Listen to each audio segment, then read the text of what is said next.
talked with Sebastian Klein about toxical wealth. Now it's about toxical people.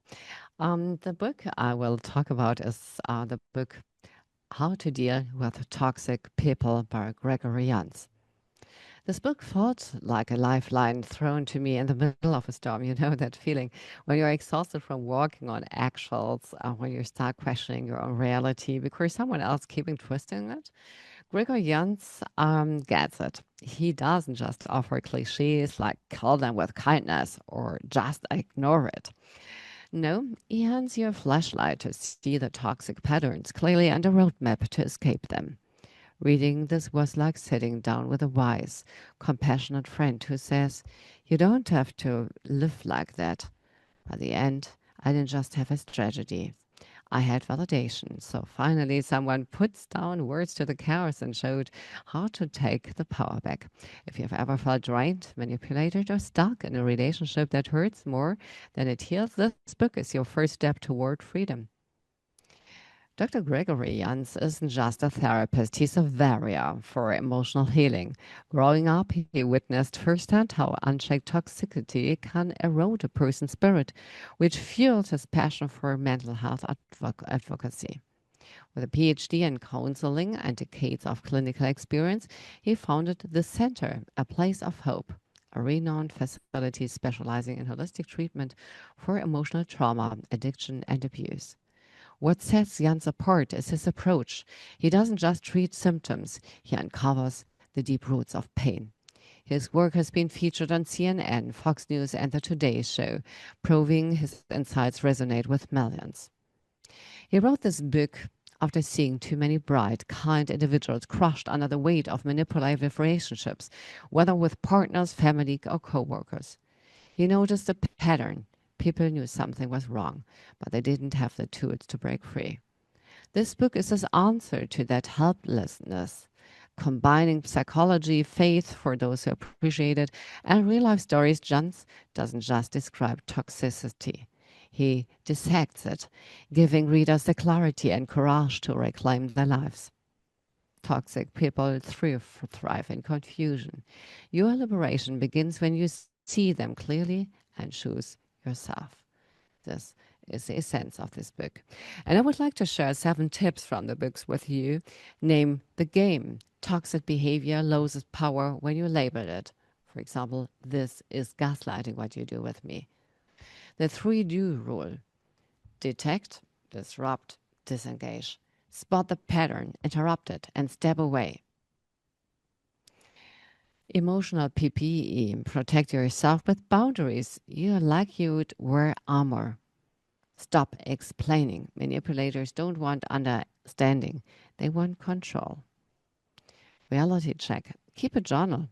When they distort the truth, your notes keep you grounded. The no experiment. Practice saying no without guilt. Watch how they react. Heal the hook. Often we tolerate toxicity because it triggers out wounds. Fix the wound, not them. And I would like to close this review with a summary with 5 quotes of the book. You can't set yourself on fire to keep a toxic person warm. Their chaos is not your crisis. Toxicity loves silence. Speak up. If not to them, then to yourself. Boundaries aren't walls, they're the gates to your peace. Walking away isn't failure, it's choosing a better story. So this book isn't just about surviving toxic people, it's about outliving their influence. Jans blends empathy with actionable steps, making it a must read for anyone who's ever felt trapped in a relationship that dims their light. So with that, I would like to go and step into a bit reading about the book. The Tyranny of Toxic People. Toxic people.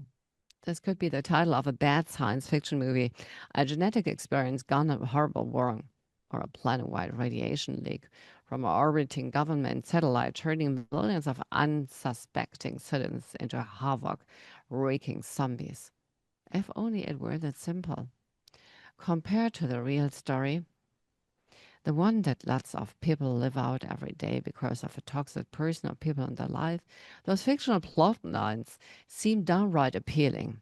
That's because in Hollywood script, a brilliant but unsung hero always finds the key to putting everyone right again and saving the world before the credits roll. In real life, we won't get off so easy. The truth is, toxic people pose huge problems in nearly every social and professional setting: work, home, church, school, public places, private business, and relationships of every kind. NBC's Today Show surveyed more than 20,000 people to ask about their experience with toxic friends. An astounding 84% of women and 75% of men responded that they had a toxic friendship at some point in their lives. And those numbers don't even sure don't even include toxic coworkers, bosses, or family members. The traits that qualifies these people as toxic often become a significant drain um, on the mental and emotional well-being of others, sowing discord and dysfunction in every aspect of daily life. Is that a bit overstated and dramatic? I don't think so. Chances are, if you've ever had to live with a truly toxic person in your life, you don't think so either. In the page ahead, we will examine the kind of behavior that defines a toxic person, the common origins of toxic traits, the ways in which a toxic person impacts the life of others, and most important of all, what you can do to protect yourself from toxic people. A moving target. First of all, it's necessary to define precisely what we mean by the term toxic people. And that turns out to be trickier than it first appears. In fact, the hallmark of toxic behavior is that it frequently keeps one off balance through the inconsistency by deftly deflecting blame or responsibility, playing on the goodwill or guilt of others, or outright gaslighting, making others feel as if they are the dysfunctional ones. Often, the first step toward dealing effectively with a negative relationship in life is simply gaining the confidence to call it what it is: toxic. On the other hand, the term toxic people comes dangerously close to attaching judgment to individuals and not just the behaviors they exhibit. And we see toxic traits are often rooted in past trauma or underlying mental disorders that cry out for treatment, not harsh condemnation. That is not a rationale for ignoring or enduring the effects of a toxic person in your life. It's simply a reminder to safeguard basic human value and dignity, even for the most challenging people among us, while at the same time learning to protect yourself. With that in mind, here's a definition from Psychology Today that succeeds in preserving compassion while pulling no punches about the problems that toxic people can cause. Toxic is obviously not a formal psychology term, but rather it's descriptive of how people often feel when dealing with certain individuals. Toxic describes interactions where boundaries are often blurred, where individuals themselves and their behaviors are often thought to be difficult, challenging, demanding, often adversarial. Toxic relationships are not fueled by mutual care and support, but are often skewed to accommodate an individual's needs or demands. Needless to say, but these are not healthy relationships, and often, whether meaning to or not, toxic behaviors chip away at the quality of the participants and corrupt whatever could be good in a relationship. Another way to recognize you've got a problem is to notice how interaction with a toxic person makes you feel. No healthy relationship will cause you feel physically or emotionally drained after spending time together. Reduce confidence in yourself or enjoyment of your life. Guilty for not doing more to solve their problems. Confused about your boundaries or beliefs. Frustrated that your needs, thoughts, and feelings don't matter. The good news that this book is meant to deliver is simple. Good wants to be free. It is not only possible to free yourself from the effects of toxic people in your life, it's vital. You have the right to choose healthy, fulfilling, mutual, rewarding, and uplifting relationships and to drastically limit or end those that don't measure up. It is not only possible to free yourself from the effects of toxic people in your life, it's vital that you do so to protect and promote your own well being. An article on Forbes put it like this. Recent research from Friedrich Schiller University in Germany shows just how serious toxic people are. They found that exposure to stimuli that cause strong negative emotions, the same kind of exposure you get when dealing with toxic people, cause subjects' brains to have a massive stress response. Whether it's negativity, cruelty, the victim syndrome, or just plain craziness, toxic people drive your brain into a stressed out state that should be avoided at all costs. Dealing with toxic people is never simple or easy, but I trust you have come to this book because you are ready to do what I take to redraw your boundaries. Your boss takes full credit for a proposal we labored over the weeks and that represented your finest work. Your spouse belittled you in a public, humiliating and infuriating you. Again, your neighbor covers for your teenager who had a run in with the law because she knew you would overreact. Your mother calls to offer support, but leaves you feeling criticized and controlled instead. Your friend posts unflattering photos of you on social media because they're funny. Not funny to you, though. Do any of these scenarios sound familiar to you? If so, you're in the grips of a toxic person. Call them by any other name. Crazy makers, troublemakers, instigators. These people know how to poison situations and relationships, stirring up discord and disarray.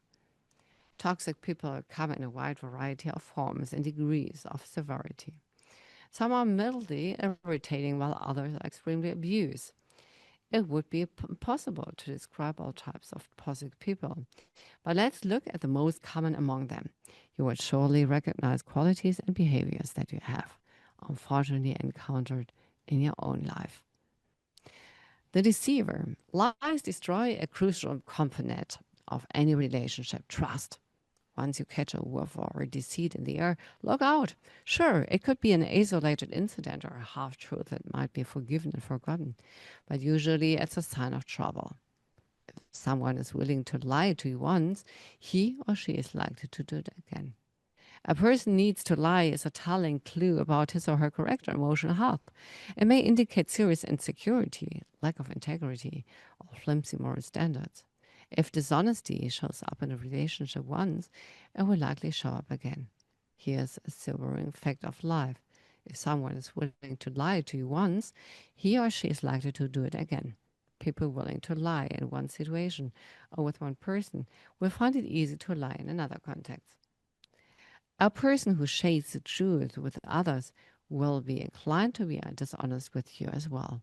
Wherever can be trusted, wherever little can also be trusted with much. A lie rarely appears out of nowhere. It's part of a larger deceptive context. If someone is dishonest, you will naturally wonder about their ulterior motives. If you fear to wonder what's behind these sealed off areas, secrets, arouse suspicion, and offer for good reason. A person who tells lies must work hard to keep track of what he has said and to whom. When the details of a story don't add or keep changing over time, it may be a sign that you are not getting the straight scoop. So here's the truth about deceivers. They create mistrust, chaos, and uncertainty. And I would like to talk a little bit about another person, the control freak. So the control freak, this is somebody you might have aroused. When you hear the word control freak, you probably have the image of a specific person pop into your mind, a parent, boss, roommate, spouse, or friend. Whoever it is in your life, you bear the brunt of someone who is uptight, judgmental, and invasive. These are the people who meddle in your business, tell you how to do things, and hold you to impossible standards. They are quick to point out your shortcomings and always have the right answer. They always want to win the argument and have the last word.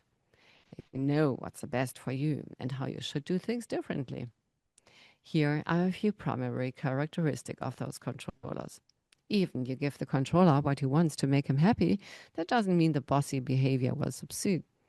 Playing around to get the person off your back really works. The controlling person may like you or praise you for doing what he or she wants, but that's much different from respecting you. Controllers drain your energy and undermine your sense of self-worth. With them, you must take extra measures to preserve your physical and emotional energy.